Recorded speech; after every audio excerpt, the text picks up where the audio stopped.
दूबी रस लपी तालून छोड़ दी। अच्छा ददाइया संभाली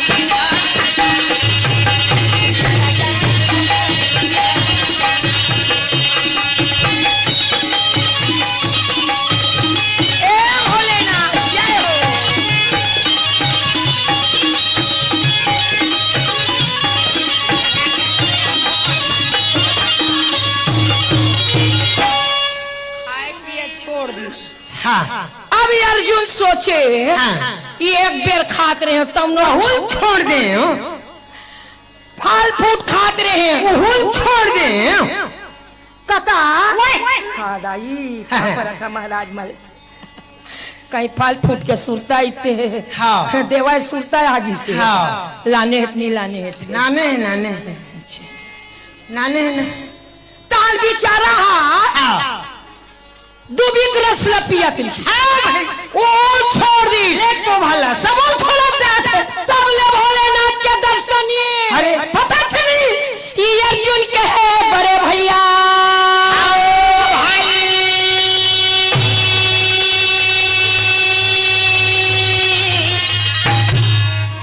अब मैं क्या करूं? अर्जुन कथे नहीं उग्र तपस्या किया जाए। उग्र तपस्या ये कैसे नहीं के होते भाई?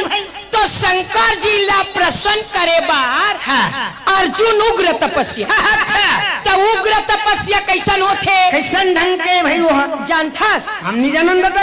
एक अंगूठा के बल में खड़े होना। अच्छा यानी एक अंगूठा के बल में अर्जुन लोग खड़े होना।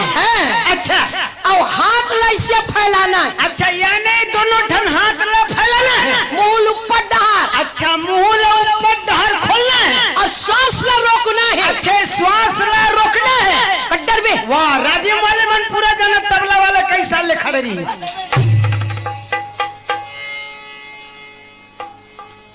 अर्जुन अंगूठा के बल में खड़ा हो कहते उग्र तपस्या। उग्र तपस्या हाथ ला फैलाए मुंह ऊपर और श्वास ला रोक के उग्र तपस्या।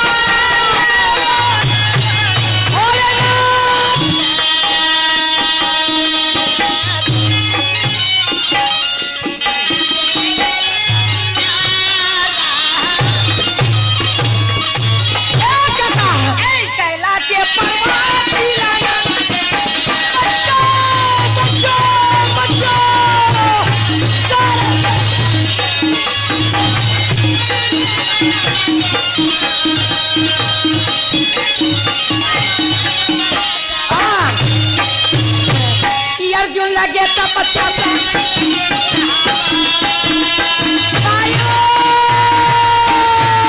जय भोलेनाथ। अर्जुन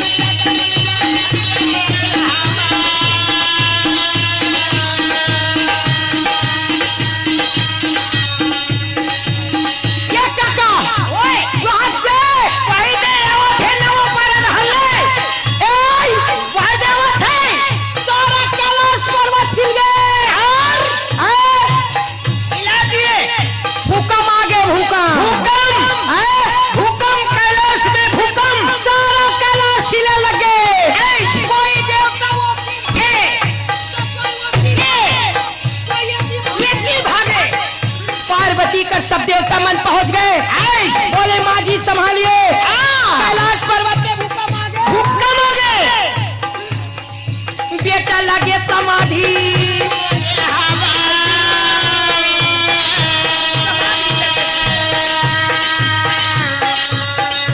बेटा लगे समाधि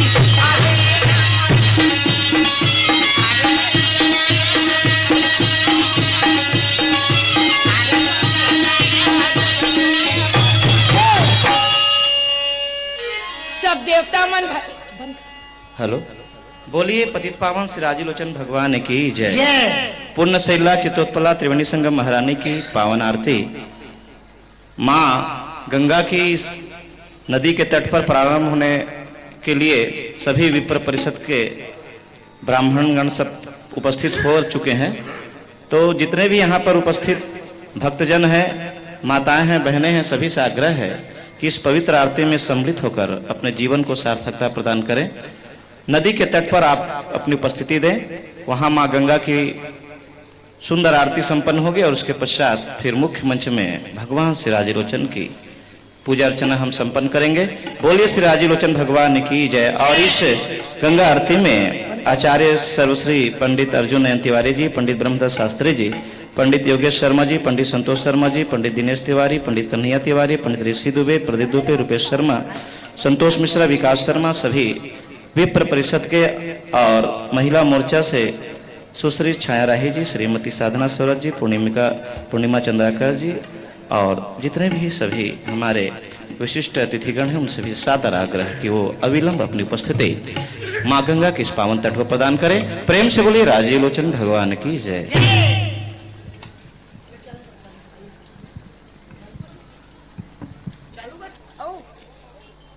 बंद करो।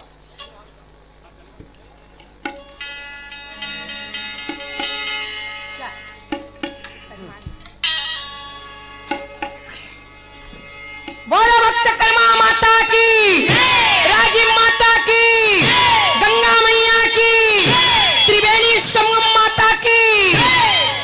राजा कार्यगर न छोड़े द्वारिका में,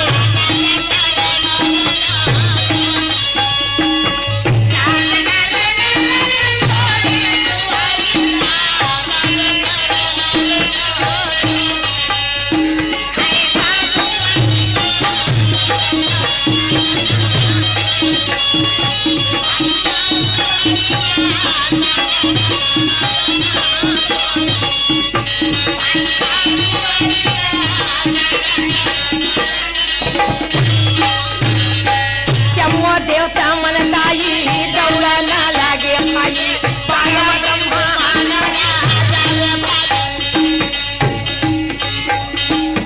चमो देवता मन भैया दौड़ा ना लागे, पार्वती उमाला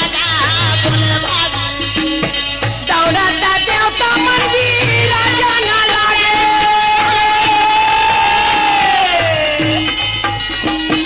चमोजे देवता मन भी राजा ना लागे, माता के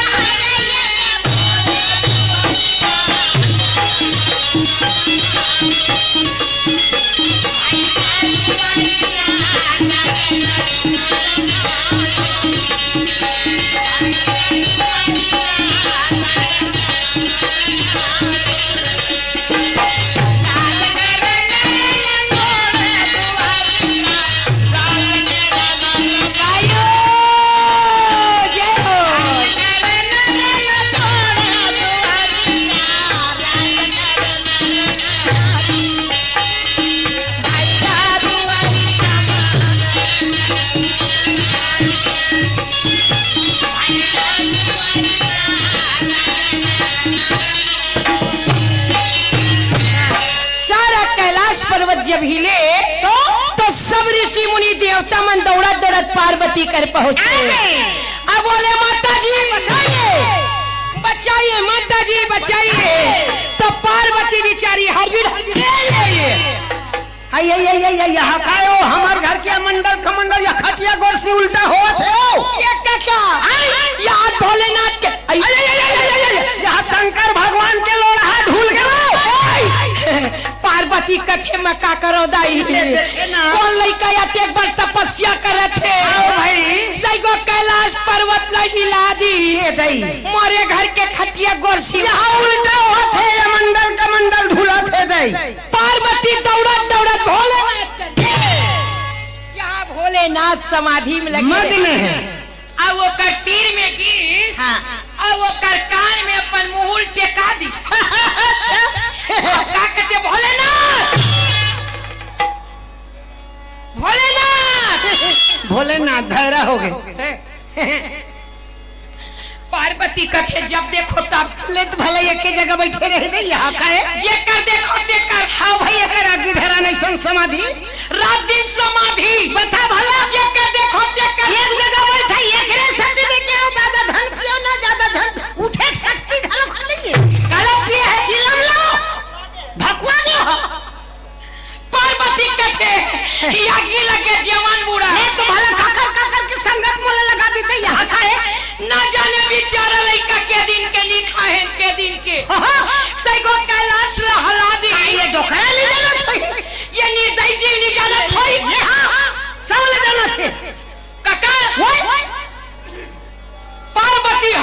हड़बीड़ कर रहा आगी लगे कर समाधि हो आगी लगे हो सैगो कैलाश हला दी ले तो हला ये कंजा दर्शन दे देती का हो जाती से डोखरा कले क्यों बैठे ले तो हला पार्वती हड़बीड़ कर काबर हड़बीड़ कर काबर काका वो नारी में हाँ क्षमता हाँ थोड़ी कम रहती हाँ है नहीं हाँ नारी में क्षमता कम रहती वही काम आदमी जात मन करते हाँ। तो शांति से नहीं हमारे मन के काम हरत धीरता वाह मान लोग मन के हड़बड़ी हो जाती पार्वती हड़बीड़ होती दौड़े और का कथे जरा ये करागी लगाई एक दिन तो बने सुंदर रूपस के देख रही जतीस रात दिन ही कहाँ में रात दिन सुताई रोज दिन बैठाई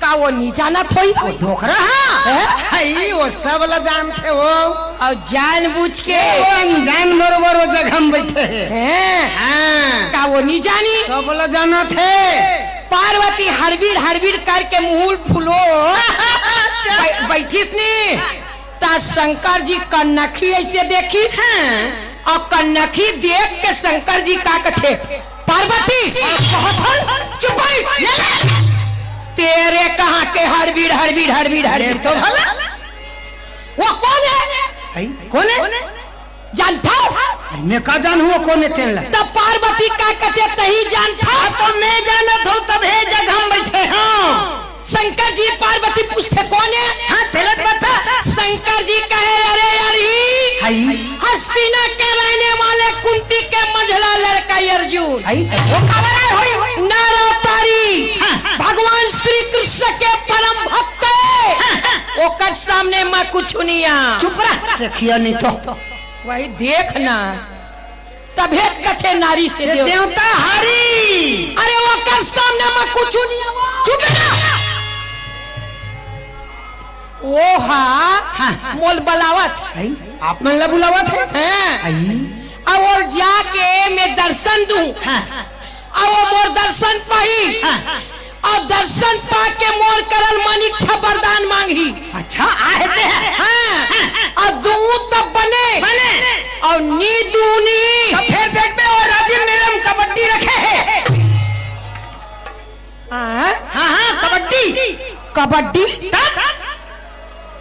पार्वती कहते वो तुहान ले पड़े तो मोरोल बड़े जाके देख में ना ओकर सामने मैं कुछ नहीं ओकर सामने मैं कुछ नहीं पार्वती कहते भैया ले जान डरेन आप ले बढ़ के कोनो नहीं है तो भला शंकर जी कहते पहले यही मत कर कैसे पहले यही नहीं करना पहले यही मत कर तो चल तो दिखाऊं पार्वती पार्वती ले चल पिकरेंगी तो शंकर जी कहे रुक जा रुक जा मोरे बाई पार्वती का चल ना देखा दे रुक जा मोरे बेटी ए पार्वती काहे जाए बर तो जाबो और सोझे जाबो नहीं काम गड़बड़ हो जाई काबर भगवान अपन भक्त ला साक्षात दर्शन नहीं दे तो हमन कैसे साक्षात दर्शन सही बात है तब पार्वती कहते कैसे करबो कैसे ढंग के जाबो तो शंकर जी कहते ये पार्वती ये रूपला छोड़ ये रूपला छोड़ने लगी हाँ ये रूपला ते छोड़ दे बेटी और कौन रूप धर ये रूपला छोड़ के लेते तो ही रूप धर याद रख ले बे राजीव मेलम जते जना है तो ऊपर नवा गांव को पार जब कुदा ही तोला आज नहीं तो नहीं सीख के की के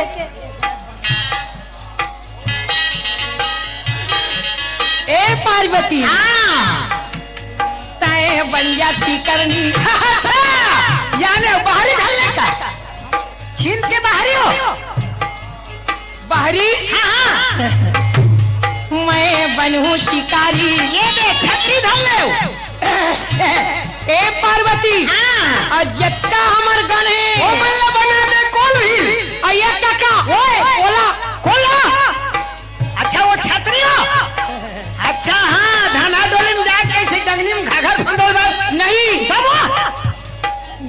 बैला ये मालूम हो गए खोखरा मारे बार बुढ़वा बैला सुकर नाम के दानोल बनाबो बरहा लबारी मार था बरहा नहीं बनाए वाला नायडू तोर दादा नायडू बोलते हैं नायडू मतलब नहीं समझो सूरा सूरा बधिया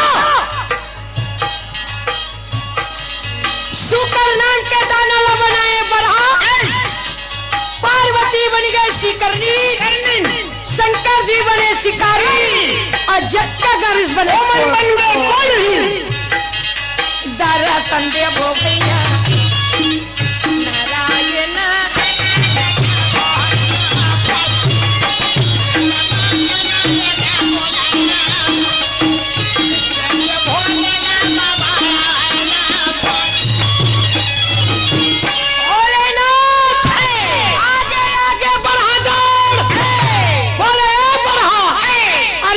समाधि जगाना है तो हमें दर्शन देना है बरहा कूदावो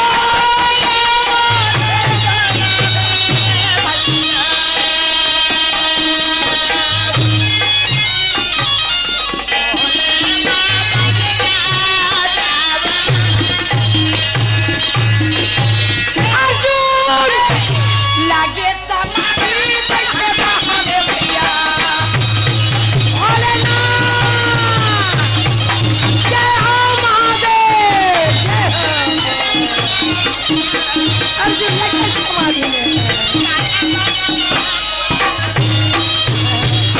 आगे बढ़ा कूदावा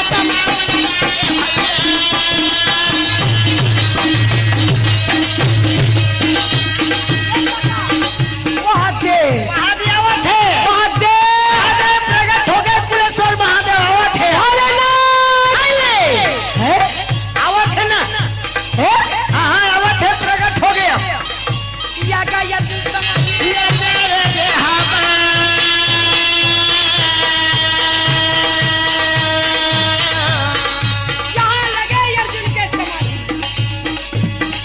भोला लगे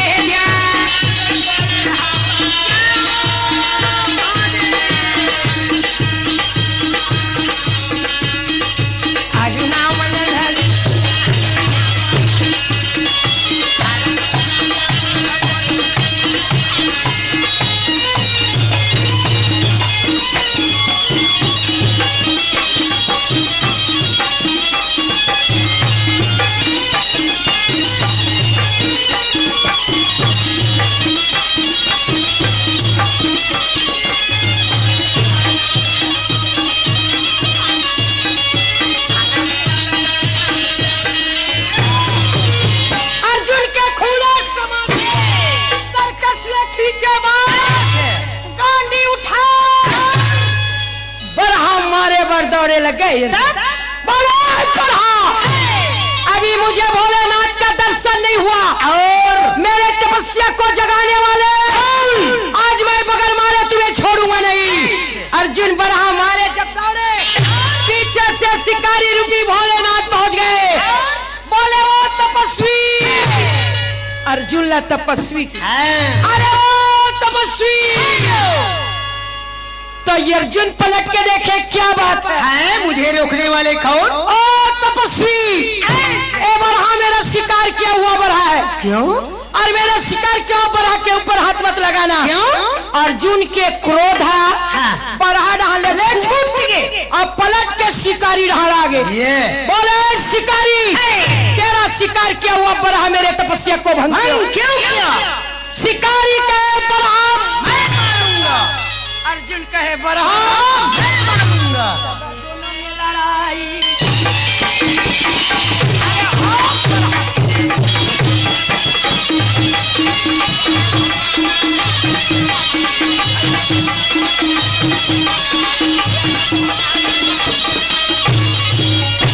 अरे अग्नि ये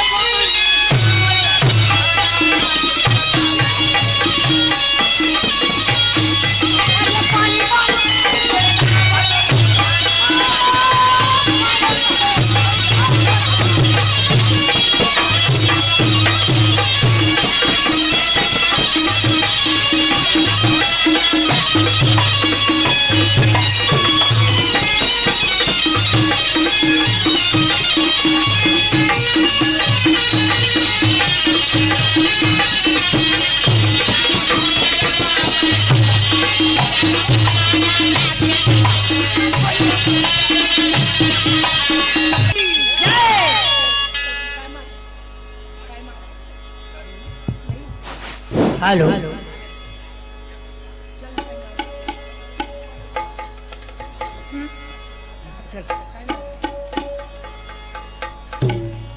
बोलो राजीव लोचन भगवान की। वृंदावन जी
अर्जुन एक तपस्वी के रूप में दोनों में माते लड़ाई।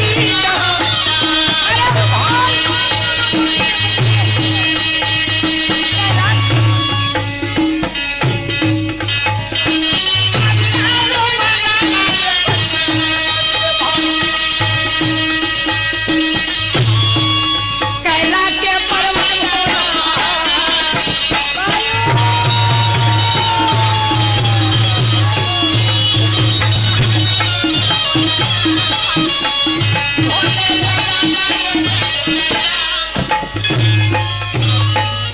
दोनों को माते रे लड़ाई। एक काका ओला वो पटके ओला वो पटके कभी चलाए अग्नि बाण, कभी मारे पानी बाण, कभी चलाए गरुड़ बाण, कभी नाग बाण।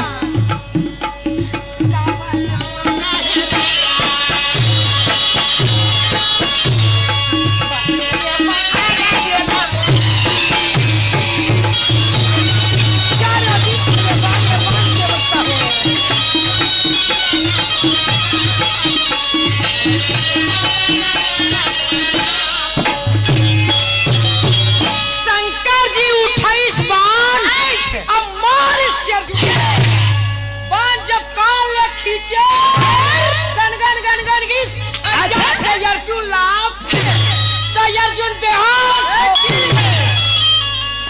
मरी राम राम राम।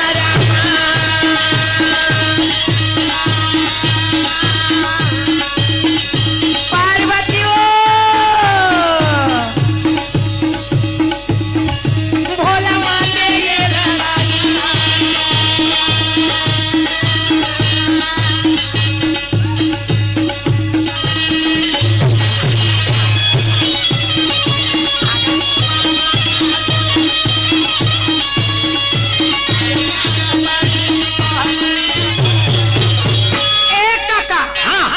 सुन। हाँ। शंकर जी अर्जुन दूठन गोल्लर बरोबर खुडवा खेले मतलब मारिक मारा पटकी पटका हाँ मुटकी मुटका तो शंकर जी अर्जुन उठाए अब फिर उठे फिर पटके तब पार्वती एक था पेड़ में सब तो ये दोनों पटकी पटका खेले नहीं। हाँ तब पार्वती कब अब पार्वती का कहिए दही डोखरा नहीं बाछी खाओ ये दही डोखरा नहीं बाछे हो ये काका पटक दी खाओ। शंकर जी नी जाओ किस भाई तेरा मना बोझा लाने हो जागरा कर कुरी लाने भाई तू भला मर भोलेनाथ एक मुटका मारते का 3-4 मुटका जमा थे दई। शंकर जी एक घाव पटक थे भाई दो 3 घाव पटक थे हो ये दई वो ये तथा वो अर्जुन हाँ ऐसे पटके पर उठाए तब पटके चिनी पार्वती का कथे ये दई डोकरा नहीं बाचे हो, ये काका ये दई डोकरा नहीं बाचे हो, नहीं बाचे वो ये दई ये तक जन्मेलम फबीता हो जी डोकरा हो, फबीता हो जाई हो। ये काका ये लड़का जवान है हां ये दई ये सियान समरथ है हो, नहीं बाचे मोर भोलेनाथ हो, नहीं बाचे का शंकर जी खिस्से नहीं उठा पटकी ताल बेहोश हो गए। शंकर जी गुस्सम काका थे मर जा बेटा, तेरा कौन बाप जिंदा करने आएगा मेरे पास दादागिरी दिखलाते हो? नहीं वो कहा थे वो कर बात थी ना, मर जाओ ऐसे वो बेहोश पड़े है। शंकर जी गुस्सा गुस्सम क्रोध है, पार्वती सबके रहते मेले दौड़ा दौड़ाता और शंकर जी के ऐसे बाखल टामड़ा थे। अब क्या कहा थे भोला भोला कौन कौन जगाला मारे तोला, हाँ वही बात तो है। शंकर जी ने वो कर हाथ लाई से धारी, पार्वती वो कर पीठ लगता मड़त रहा है शंकर जी के तेल ला, और पार्वती हाथ ला शंकर जी धर के का कहते छोड़ बड़ा माया वाली है। नी जाओ ना नी जाओ मने अब देखे ले तो भला ओकर कबड्डी ला तो बने लागी ले तो भला बाजन तो बाज गई, पार्वती का भाई गया टी करा था। बता भला बेचारा जाना थे आता तोला बता है तब तो जाने की बात है। अनजान में तो सब लड़ाई करा थे, जान के लड़ाते वैसा वाला प्रगट नहीं हो जाते। हाँ तो लोढ़ा ढूंढ जाती था पार्वती कथे यारे यारी मैं तो पहली चेता कैसे ये कर सामने मैं कुछ नहीं हूँ, भगवान श्री कृष्ण के परम भक्त नर अवतारिये यही है। ले तो भले करे सत्य कहेगे है ना नारी से देवता हारी एक बात की बात है, माई लोग इनके अपमान मत कर। कबो औ कबो काबर की भी कबो औ कबो काका नारी काना कर सके सिंधु काना समान अग्नि काना जला सके और काल कोल ना खाए। पार्वती कथे पहली नहीं जाते ले तो भला और मोर बाटी टिरावा था ले तो भला शंकर जी कहते जे मार खाई ते जानी ही था कटका पट के मोला फिर हम जानबो कैसे बता भला ये कंगू हमारे यहाँ पख्ती टूट गए थे जाने पर ना पूछे बा अर्जुन के बेहोशी जागने पर है शंकर पार्वती बहे सोवत है। शंकर जी कहते उठी दाल फेर धसाही मोलनी बचाए तब पार्वती का कथे वो लड़का मूर्छक जागत लेनी चल दोनों जन प्रगट हो अभी इनके प्रगट होई बने न है कम से कम वो लड़का ना मोला उ दो चार घाल लगावन दे। पार्वती कथे भाई गटिया संझन गोठिया भाई हमार बोले काकनी बट्टी टिक टिक करत सियान माइन के हो समझदारी नहीं ले तो भला शंकर जी कथे वो हरे समझदारी त मार बोला पर है वो आंच हेला है समझदारी हो बता भला पार्वती कथे चल प्रगट हो जाए रब बस शंकर या पार्वती ये काका शंकर पार्वती अब तक प्रगट होने पर है। अर्जुन मूर्छा पर है, अर्जुन के मूर्छा जागने पर है, अर्जुन खुशबू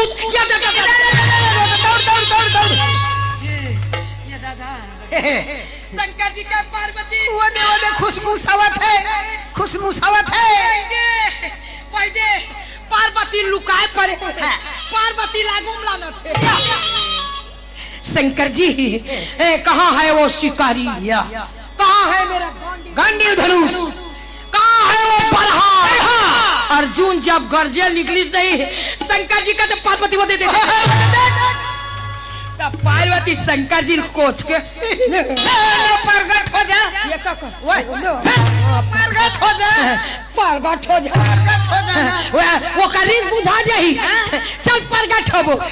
शंकर और पार्वती दोनों अर्जुन का दर्शन देना है भक्त वत्सल भगवान कहे पार्वती हमारा ऐसा भक्त नहीं रही नहीं मिले रही अब ऐसा भक्त ला अरे नहीं अलवा जलवा नहीं ऐसा भक्त ला तो साक्षात ही दर्शन देना चाहिए। साक्षात दर्शन देवो तो कैसे साक्षात कैसन ढंग के असली रूप में ते तय आ जा अब मोर असली रूप में मैं आज जतका हमार कोल भी ले सब असली रूप में असली रूप में अर्जुन को दर्शन देना है। हाँ। शंकर और पार्वती प्रकट होने पर है कुलेश्वर महादेव। तो पार्वती माँ असली दुर्गा रूप देवी सिंहा सवारी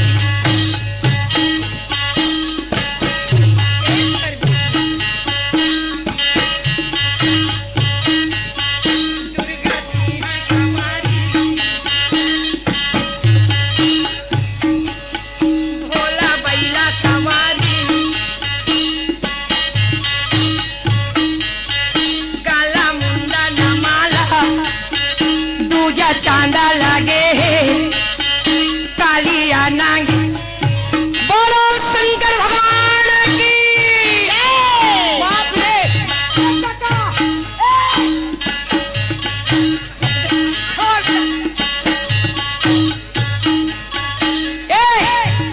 शंकर या पार्वती दोनों प्रगट होगी जया हो ये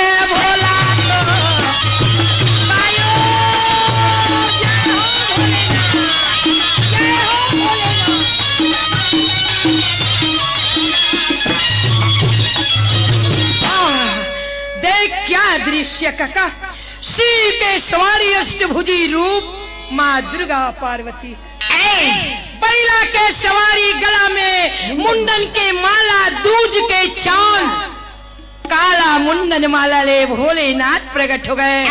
ये अर्जुन के मूर्छा जागे और देखिस तो बाप रे अरे राम रे ओहो अरे राम रे मैं धोखा खा गए हूँ का बेटी। ये अर्जुन कांपे लग गए। हाँ। जो शिकारी के साथ मैं युद्ध कर रहा हूँ वो शिकारी नहीं परम पिता भोलेनाथ है। दोनों चरण में बेटा ये गिराना लगे अर्जुन विजय हो विजय हो। दोनों चरण में बेटा ये गिराना काका दोनों आंख से भक्ति भरी आंसू बहाने लगे। भक्ति भरी आंसू बहाते भोले और पार्वती के चरण छूने लगे। पशुपति नाथ को प्रसन्न करने वाले अर्जुन पशुपात नाम के दिव्यास्त्र निकाले और पशुपात नाम के दिव्यास्त्र बेटा अर्जुन लगाना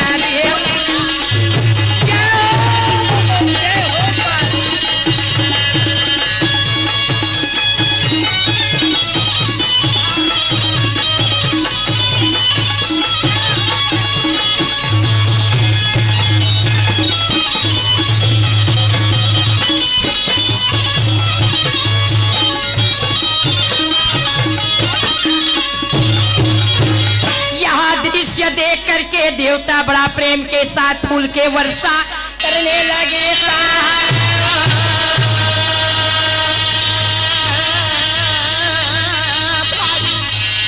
बोलो शंकर भगवान की बहुत बहुत धन्यवाद मीना साहू जी।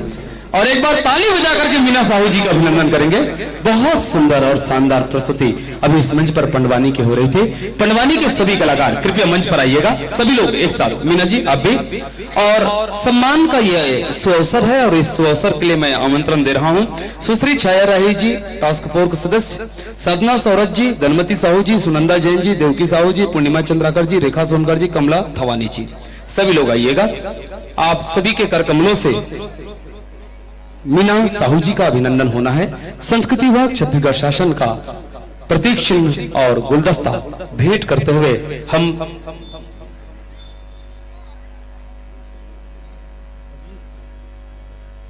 साथ ही मैं श्री ध्रुव शर्मा जी से भी मैं निवेदन कर रहा हूं, आगमन कीजिएगा। सम्मान्य श्री ध्रुव शर्मा जी।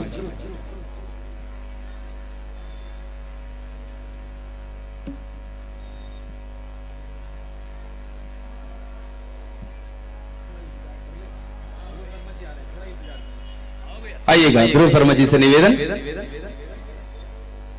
और पंडवानी की फनकार गायिका मीना साहू जी के अभिनंदन आप सभी के कर कमलों से संपन्न होना है। थोड़ा से फैल जाइएगा, सामने फोटोग्राफी भी हो रही है और वीडियोग्राफी भी, सभी लोग उसमें कवर हो जाएंगे। और इस प्रकार से अभिनंदन हो रहा है मीना साहू जी का। जनता भी इस अभिनंदन समारोह में ताली बजाकर शामिल हो जाइएगा। हम अपने ही माटी की लाडली बेटी मीना साहू का अभिनंदन कर रहे हैं, जो बहुत बचपने से पंडवानी का गायन प्रारंभ कर रखी हैं और अभी तक अनवरत जारी है। बहुत बहुत धन्यवाद टास्क फोर्स के सभी मेंबर्स का और साथ ही मीना साहू जी का, सम्मान्य ध्रुव शर्मा जी का, हम सबका धन्यवाद ज्ञापित करते हैं और सभी कलाकारों का भी धन्यवाद ज्ञापित करते हैं। और आइए अभी छत्तीसगढ़ की धानी धरती के प्रतिनिधि कार्यक्रम है पंडवानी, उनका आनंद आप ले रहे थे। इसके बाद हम चलते हैं छत्तीसगढ़ से सुदूर उत्तर पूर्व की ओर, जहां पर एक प्यारा सा राज्य है असम। और असम राज्य अपने प्राकृतिक सुंदरता के लिए बहुत प्रसिद्ध है। घाटियां, नदियां, पहाड़, पठार और हरे भरे पेड़ पौधे, वृक्ष, सबका आनंद